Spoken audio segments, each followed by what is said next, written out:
Édification spirituelle 017, votre valeur intrinsèque est infinie. Quelle est votre valeur intrinsèque? Non pas votre valeur relative.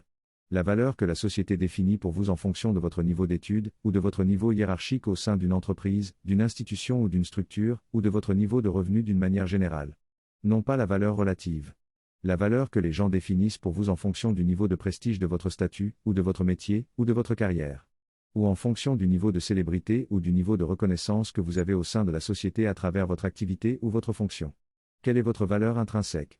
Celle sur laquelle vous devez fonder votre sentiment de vous-même? Votre valeur intrinsèque est infinie. Parce que la réalité est que vous êtes un esprit immortel, vous n'êtes pas une complexion humaine. Vous vivez en réalité à l'échelle du cosmos infini, vous ne vivez pas simplement à l'échelle d'une incarnation particulière. Vous êtes aujourd'hui incarné sur une planète donnée au sein d'une complexion donnée. Et cependant vous avez déjà été incarné sur d'innombrables planètes et au sein d'innombrables complexions. Si vous croyez que vous avez l'âge de votre actuelle complexion d'incarnation, la vingtaine, la soixantaine, la huitantaine, vous avez totalement et absolument tort.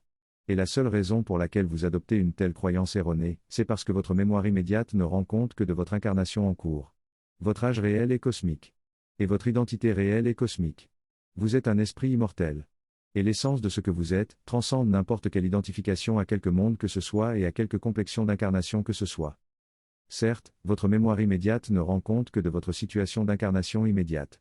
Et vous vous dites peut-être que vous pourriez transcender l'identification à votre incarnation immédiate, si votre mémoire pouvait vous rendre compte de quelques incarnations passées. Peut-être quelques incarnations sur d'autres mondes et dans d'autres complexions. Pourquoi est-ce qu'il y aurait davantage de pertinence à vous identifier à quelque autre monde et à quelque autre complexion? Si vous ne pouvez pas vous appuyer sur la seule puissance de votre intelligence et de votre compréhension, c'est que vous n'avez pas encore compris de quoi il s'agit réellement. C'est votre intelligence et c'est votre compréhension que vous devez magnifier. Afin de réaliser que vous êtes un esprit immortel. Afin de réaliser que vous n'êtes d'aucun monde et que vous n'êtes d'aucun type de complexion, vous êtes la liberté elle-même. Celle qui explore librement le cosmos infini avec ses innombrables plans d'existence, ses innombrables dimensions d'existence, ses innombrables mondes d'incarnation et ses innombrables complexions d'incarnation. Que signifie que vous êtes un esprit immortel? Cela signifie que vous n'appartenez à aucun monde et à aucun type de complexion.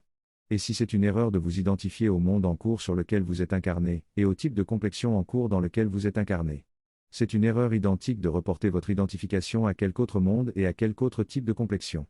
Il ne s'agit pas de déplacer votre identification au sein de la grande relativité des mondes et des complexions, il s'agit de transcender toute identification à la grande relativité, et de vous éveiller aussi pleinement que possible dans la conscience de l'esprit immortel que vous êtes. Vous êtes un esprit immortel. Un esprit libre qui demeure dans l'éternité, et qui plonge de temps en temps dans la grande relativité pour y exercer et pour y développer sa puissance d'intelligence et sa puissance de volonté. Vous êtes à la fois libre explorateur de la grande relativité des mondes et des complexions. Et co-créateur de nombre de mondes et de nombre de types de complexions. Vous êtes la liberté elle-même, l'intelligence elle-même et la volonté elle-même. Et c'est pourquoi votre valeur est incommensurable. Elle est cosmique. Sensei, Cyril Adongasu.